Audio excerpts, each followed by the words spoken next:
BJP ರಾಜ್ಯಾಧ್ಯಕ್ಷ ಚುನಾವಣೆ ಸ್ಪರ್ಧೆಗೆ ನಾನು ಸಿದ್ಧ ಅಂತ ವಿಜಯೇಂದ್ರ ಅವರು ಹೇಳಿದ್ದಾರೆ. ಒಂದು ಕಡೆಯಲ್ಲಿ ಯತ್ನಾಳ್ ಟೀಮ್ ಇನ್ನಿಲ್ಲದಂಥ ಪ್ರಯತ್ನ ಮಾಡ್ತಾ ಇದೆ. ವಿಜಯೇಂದ್ರ ಅವರು ಏನು ಸುಮ್ಮನೆ ಕೂತಿಲ್ಲ, ನಾನು ರೆಡಿ ಇದ್ದೀನಿ ಅಂತ ಹೇಳಿದ್ದಾರೆ. ಏನು ಹೇಳಿದ್ದಾರೆ? ವರಿಷ್ಠರು ಎಲ್ಲವನ್ನೂ ಗಮನಿಸ್ತಾ ಇದ್ದಾರೆ, ಗೆಲ್ಲುವ ವಿಶ್ವಾಸ ನನಗಿದೆ. ಚುನಾವಣೆಗೆ ಸ್ಪರ್ಧೆ ಕುರಿತು ಯತ್ನಾಳ್ ಹೇಳಿಕೆಗೆ ಈ ರೀತಿಯಾಗಿ ವಿಜಯೇಂದ್ರ ತಿರುಗೇಟನ್ನು ಕೊಟ್ಟಿದ್ದಾರೆ. ಬಿಜೆಪಿ ರಾಜ್ಯಾಧ್ಯಕ್ಷ ಸ್ಥಾನಕ್ಕೆ ಚುನಾವಣೆ ನಿರೀಕ್ಷಿಸುತ್ತಿರುವಂಥ ಯತ್ನಾಳ್ ನೇತೃತ್ವದ ಬಣ ಒಂದು ಕಡೆಯಲ್ಲಿ, ಚುನಾವಣೆ ನಡೆದ್ರೆ ತಮ್ಮ ಬಣದಿಂದ ಅಭ್ಯರ್ಥಿನ ಕಣಕ್ಕಿಳಿಸೋಕೆ ಯತ್ನಾಳ್ ಪಡೆ ಆಲ್ರೆಡಿ ಸಿದ್ಧತೆಯನ್ನು ಮಾಡ್ಕೊಂಡಿದೆ. ಯಾರು ನಿಲ್ತಾರೆ, ಇವ್ರು ನಿಲ್ಬೇಕಾ, ಅವ್ರು ನಿಲ್ಬೇಕಾ, ನಾನು ನಿಂತ್ಕೊಳ್ತೀನಿ, ಅವ್ರು ನಿಂತ್ಕೊಳ್ತಾರೆ, ನಮ್ಮ ಟೀಮಿಂದ ರೆಡಿ ಇದ್ದಾರೆ ಅಂತ ಅವ್ರು ಹೇಳ್ತಾ ಇದ್ದಾರೆ.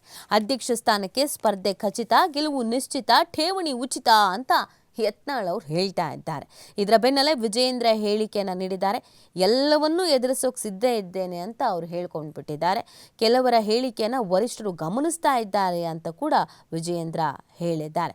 ಎಲ್ಲದಕ್ಕೂ ನಾನು ಸಿದ್ಧ ಇದ್ದು ಚುನಾವಣೆಯಲ್ಲಿ ಗೆಲ್ಲುವಂಥ ವಿಶ್ವಾಸ ನಂಗಿದೆ ಅಂತ ವಿಜಯೇಂದ್ರ ಅವರು ಹೇಳಿದ್ದಾರೆ. ಸೊ ಇನ್ನು ಈ ಚುನಾವಣೆಯಲ್ಲಿ ಏನಾಗುತ್ತೆ, ವಿಜಯೇಂದ್ರ ಅವರಿಗೆ ಗೆಲುವು ಸಿಗುತ್ತಾ, ಯತ್ನಾಳ್ ಟೀಮಿಗೆ ಗೆಲುವು ಸಿಗುತ್ತಾ, ವರಿಷ್ಠರು ಇದನ್ನೆಲ್ಲ ಈಗಲೇ ಮಟ್ಟ ಹಾಕುವಂಥ ನಿಟ್ಟಿನಲ್ಲಿ ಏನು ಪ್ರಯತ್ನ ಪಡ್ತಾರೆ, ಏನು ಪ್ಲ್ಯಾನ್ ಮಾಡ್ಕೊಳ್ತಾರೆ ಅನ್ನೋದನ್ನು ಕಾದು ನೋಡಬೇಕಾಗಿದೆ.